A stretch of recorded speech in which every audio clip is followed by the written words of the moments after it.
Welcome to another OCD recovery Instagram live. Definitely need a haircut now. Quarantine, I've realised when I come on these things, on these Instagram lives, I can see that haircut is definitely one of the things I'm going to be getting as soon as this quarantine situation, they relax it a bit more. Now, I wanted to come on here and talk about, I would do a Q&A because I always do that on here. Because I think it's a really easy way to get through lots of questions that people have. And I think that, I get sent a lot of questions via DMs, but I can't always do those. So I try and do it on here on the Instagram lives and in the Instagram stories questions. I try and do that as well. There is a question straight away. According to REBT, nothing is awful. How can that be? I can think of a million things that's awful. Right. I will break that down for you because that is a very good question and something that I used to get stuck on initially myself. So let's think of something.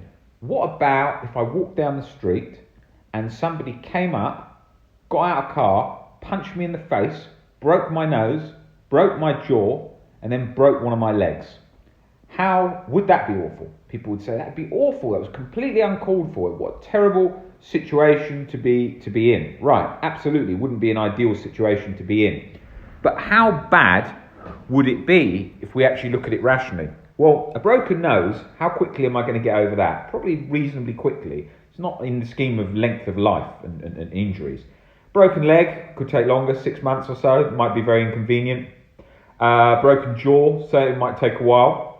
But imagine in a month or two, I'd be back up, living within reason enough in my house to be functioning and doing everything I want to do, reading books, watching films. Would it even be that bad? Well, no, not really. How do I know that? Well, I've had lots of broken bones and realised I broke my arm a couple of months ago, my elbow. And that wasn't, you got used to that very quickly. Rationally, there was nothing. It was only perception. Now, even when it was really painful and I was taking painkillers for the first 2 days, how awful was that? It wasn't at all. It was just a very uncomfortable pain.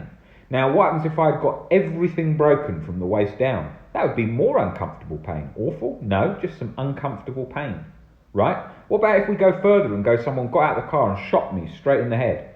Well, that wouldn't be ideal. But at the end of the day, how old am I? 34. I've lived a lot longer than a lot of people. I've done a lot of things that I want to do in my life.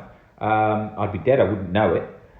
So it wouldn't be ideal, but it's going to happen anyway. I'm going to be dead anyway. So I certainly wouldn't like it, and it would certainly be a wrong act that they're committing. But in terms of it being awful, unbearable, the worst thing in the whole world, no, not at all. In the scheme of the universe, completely insignificant.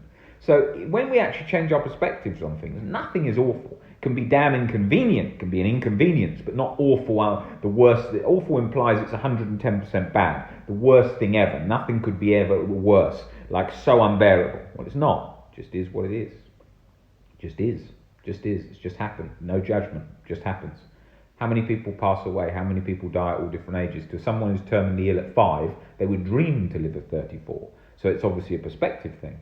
So we can change our perspectives on anything. Someone could say, okay, you've got the death. You're going to get the death penalty at age 50. Well, like I said, for someone at 5 years old with terminal cancer, they might dream of living to 50. And death penalty, what if it was in an instant with no pain? How bad would that be? Well, might not be that bad. Might be a lot better than some diseases that have a lot of really difficult symptoms and loads of operations all along the way. So, yeah, that's how we change our perspective. Let's have a look here, see. How do you change irrational beliefs? Disputing irrational beliefs. Albert Ellis, Disputing Irrational Beliefs form is good on Google or through the back of the book. How to Stubbornly Refuse to Make Yourself Miserable About Anything, the first book on the reading list. That sounds delightful. I'm not saying it's delightful, and I'm not saying it's something we want. I'm saying that it's scientifically not awful, because awful, it's implying that nothing could be any worse. It's saying it's the worst thing ever. Well, it isn't. If breaking your leg's bad, well, breaking both legs is worse. If getting killed is bad, well, your whole family getting killed is worse. So there's always worse. So awful is always a lie. So anxiety is always lying. That's a crucial point. Anxiety is always lying because there's always worse. It makes it say, oh, that's the worst that could ever be, that anxiety feeling. Nothing could be ever any worse. It's not true at all. It's absolute crap because it could always be worse. So by definition, we know that's always a lie. Is it normal to be angry? Yeah, with intrusive thoughts. Yeah, I spent years angry with OCD. Very angry all the time because of the stress that I was under. So your nerves are sensitized. When your nerves are sensitized, you're easily more angered. When you're all of that combination makes you angry, you know. And I had a lot of irrational beliefs. This must not be happening. People must not treat me like this or whatever. And that all added to the whole anger situation.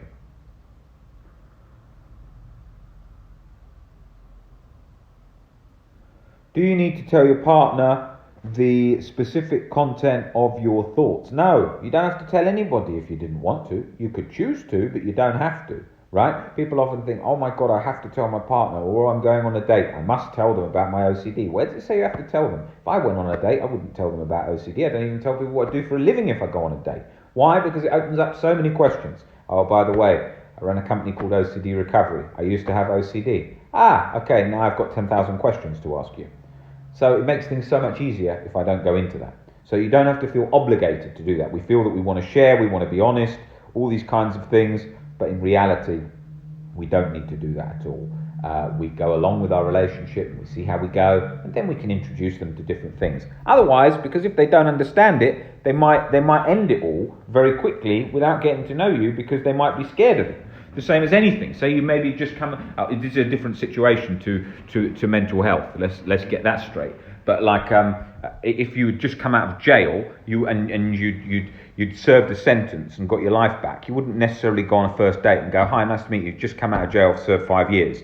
That's not exactly going to be the best introduction. You may want to be open and honest. There's no problem with that either. But realistically.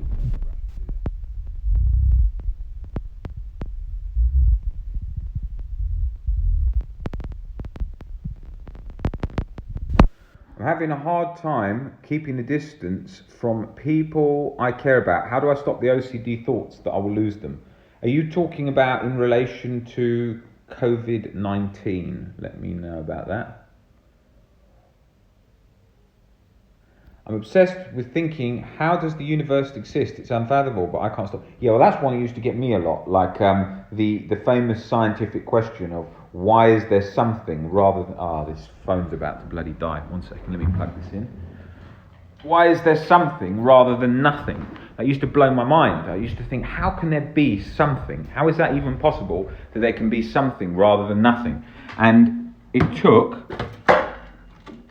So unplug this toaster.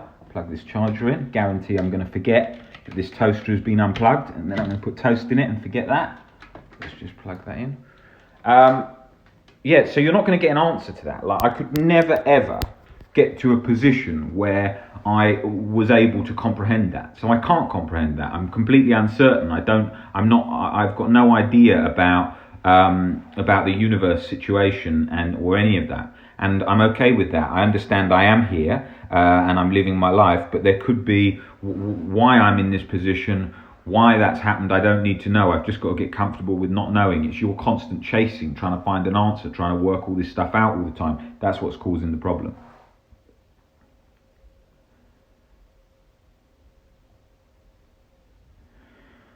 Is it normal to have panic attacks from intrusive thoughts? Absolutely, it's an anxiety disorder, so panic attacks are closely combined as part of the anxiety situation. OCD makes me think my thoughts aren't just OCD and a real concept I should be terrified of. No one says you have to be terrified of other humans. You're not the first person to think of this. You don't think that people in NASA, scientists, have thought of all these things. They're not terrified about it because they don't suffer from OCD and they're comfortable with uncertainty and not knowing. But that's the trick it always plays with existential OCD. Why do harm OCD thoughts come from? Where do they stem from? Harm OCD thoughts, you don't need to know where they all stem from because you're trying to find out how that relates to you as a human being. You don't need to know that. It's like saying this. If I say to you right now, okay, think of a vegetable, and you think of a carrot, right? Where the hell did you get that from? It just came out of an abyss in your head. So if I go, okay, think of a vegetable, cucumber, where the fuck did I get that? Just came out of nowhere, just came into my mind. And so, that comes into the whole argument of like, well, how much control have we got over, from an existential point of view, from free will? How free are humans? I mean, is it just biologically we're getting that sent to us? I don't know. It could be. I've got no idea of where that comes from, but I can certainly know that I can't control what comes in. Like if I think of now a radish Did I control that? No, just came. So I can't, there's no control over intrusive thoughts. But how much we've got free will as humans is debatable with science. Another existential OCD fear, that the same applies, getting around that the same. And the same with solipsism OCD. How to beat sensory motor OCD, I'll cover that in its own topic because there's quite a lot to cover on that point. The OCD in COVID-19 makes me feel that because we have to stay distance, we will forget about each other, or I will lose the people I care for.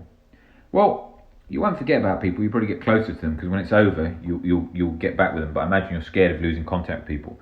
I've been about 8 weeks here in this flat on my own, and so that's not an ideal situation. But I see sort of the guy who works downstairs in reception once or twice a day. Speak for a very short amount of period of time, so I don't really see many people. So you adjust to it. It's not ideal, but I look forward to when it's over, going out and seeing people and so on. And you'll adjust. Humans are good at adapting.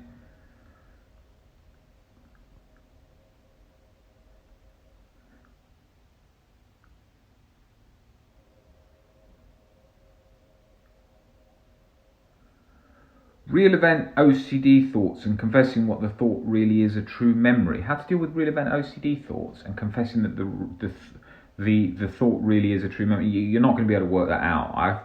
Once I had all false memory real event OCDs, I never worked loads of them out. I just carried on with my life and got used to them. And obviously that didn't do it. That didn't cut it. I had to get under it with the unconditional self-acceptance. Then it lifted. But then I didn't ever need to know if they were real or not real. But at the time, I obviously was scared if it was real. Absolutely. Can it be a cure by someone without therapist if he starts responding to thoughts? I don't understand that question. You just write that again. Will you save this live? Yes. I didn't save the last live. Well, no, I did save the last live. I just haven't posted it yet. If we practice unconditional self-acceptance, how do we do so without dropping on morals? You don't lose morals from unconditional self-acceptance, right? I'm not going to go and stab somebody because I've got unconditional self-acceptance. You're more empathetic with this form of thinking. It's the same as if you accept having cancer, you don't want to have cancer. Acceptance isn't agreement. That's the big mistake that people make. It's easily taken out of context there.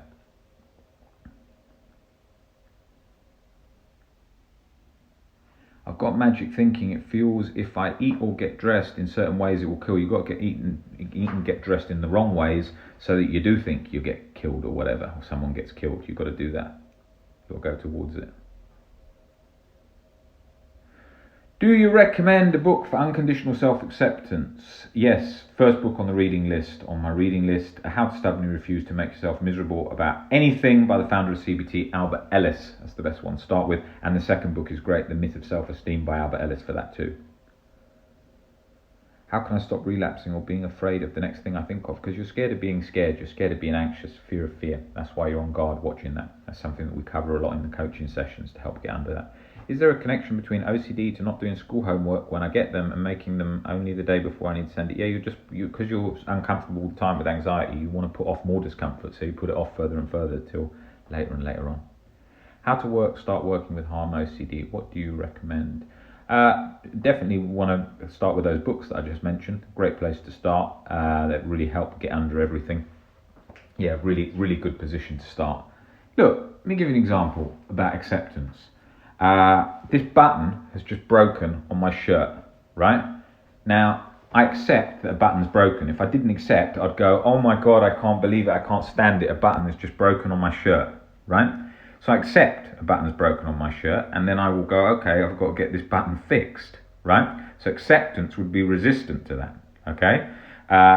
An agreement would be, I'm glad that button broke. Well, that's not true. I accept that button broke, I don't want it to break, but I would like to try and fix it, okay? So that's the difference between acceptance and agreement.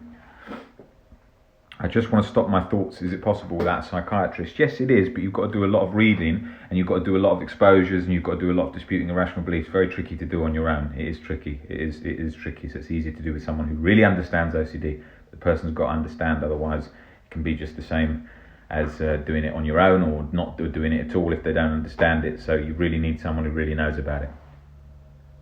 Can you really clarify what you mean by acceptance? I don't think it's possible for me to accept my fears as the truth. No, that point I just made about the button relates to that question. Can intrusive thoughts affect how you feel physically? I feel a sense of weight and heaviness. Yes, physical symptoms.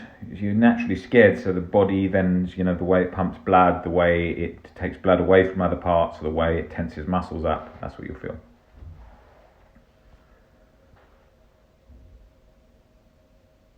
Well, in relation to procrastinating and schoolwork, you've got to just do it, and it's just up to getting it done. And you can't just keep putting it off. You've really got to do it, and it's just about getting into a routine to do that. And if you don't do that, you'll just stay in the same position that you are now. So that's very important to just get into a habit of doing. And finding and reading exposure to other people's OCD issues group chat is then causing some of those trying to latch for me. Yeah, you need to go around it. You don't want to be leaving any group chats or anything like that that's making you latch. You've got to go towards it and feel it, because if that was true, I wouldn't even be able to do my job. Why? Because I'm exposed all day long to everyone's thoughts from all over the world, and I'm in tons and tons of groups I run. So every day I'm speaking to hundreds and hundreds of people with OCD and all their fears. And if that was the way for me to have been got better, I wouldn't even be able to do that job.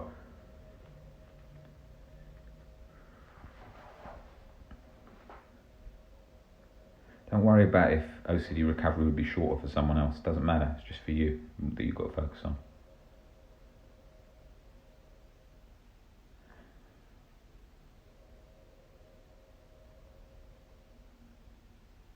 You're not scared. You are killing people by making me break rituals. I couldn't give a damn if look, let me give you an example, just to demonstrate this. I hope everyone outside today fucking dies hit by a plane that flies from the air and kills them. I hope an alien comes down and kills everyone in England. Look, you could say any thought. It doesn't matter. Right, if it says click your fingers, that and if you do that, then someone dies. Or if I touch this and I touch that, it means my mum dies. I don't care. I could wish anything. I could wish and say, I hope my mum dies tomorrow. I really hope she dies of a heart attack. It makes no difference to me whatsoever, because they're just words.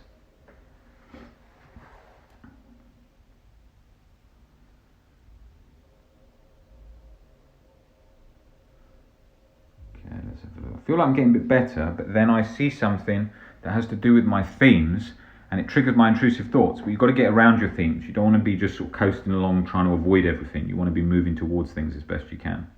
How to behave during depersonalization. The problem is you're trying to work out how to behave. Just live life as normal and bring it along for the ride. It will reduce as you get less scared of it. Will this be going on YouTube? Yes. Why is guilt such a byproduct of OCD? Because guilt is something that it can latch to in terms of responsibility with OCD, so that's why it creates that sensation.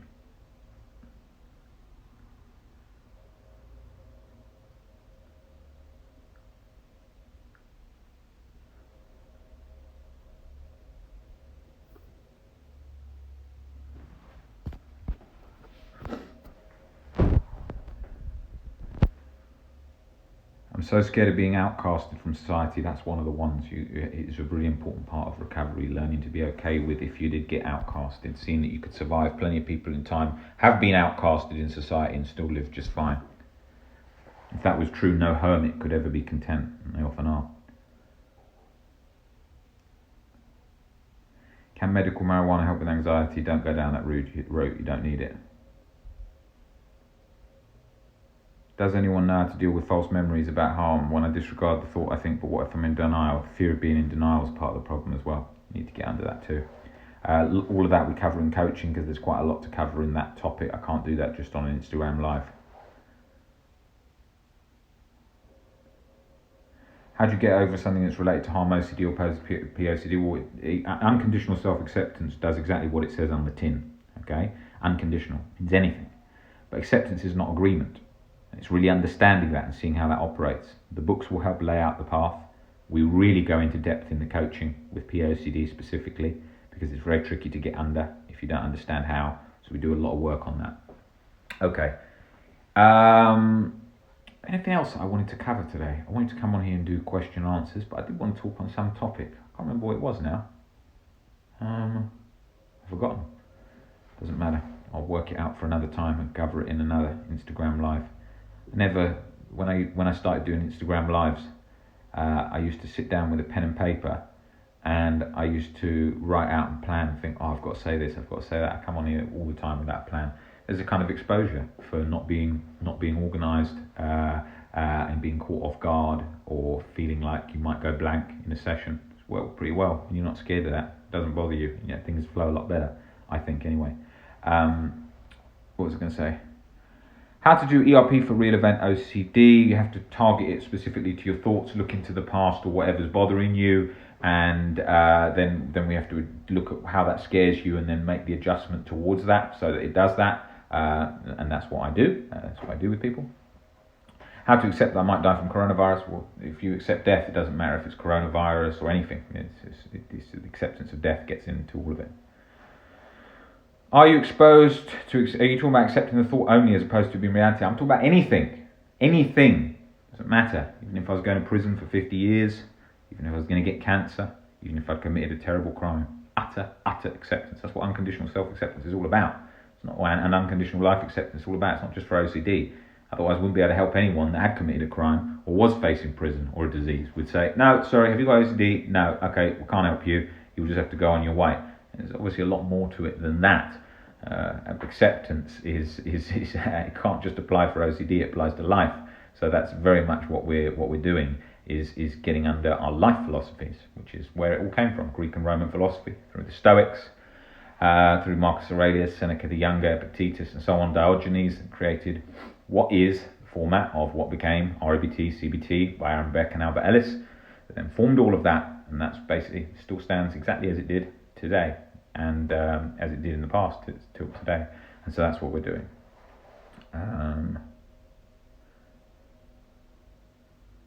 Can OCD develop over time into different types of fears? It can develop at any time, and it can develop into any time of fears, and so yeah, you just have to allow it to do that at any time. Who is your greatest inspiration? Well, I'd have to say Albert Ellis, I think, because his work was significant on my recovery. Closely followed by the likes of Claire Weeks, great anxiety pioneer. Viktor Frankl, very helpful for me when I was in very low periods. Inventor of logotherapy, Holocaust survivor, one of the most incredible books, Man's Search for Meaning, in my reading list. I think that was very helpful. What other people? Marcus Aurelius, huge fan of obviously what Marcus Aurelius did, and then Epictetus and so on. So it's quite a few people, but I'd say Albert Ellis is certainly the number one for me, who was the most significant person for impact, as in impact on my OCD recovery journey. Have a look here. Will you do a video for religious OCD on YouTube? Absolutely. When will I bring out a book? Something that I'm working on, doing quite a lot on social media and on these accounts, especially this Instagram, and obviously I work with a huge number of people. So between all the groups I run and all the messages and all the different things, talking about lots and lots of people's cases you're having to follow and as well as things that we're developing. So it's really limited on time a lot of the time, but I'm working on the book, but I'm doing it at my own pace because I want to bring out a book which I think will be one of the biggest game changers for OCD, that book. So I'm doing it gradually with all the points I want and doing it on my own time because I'm enjoying writing the process of doing it. And so yeah, I think that's an important part of how I'm doing it, but there will be a book coming out. Can you leave this live on Instagram so we can rewatch it? Absolutely.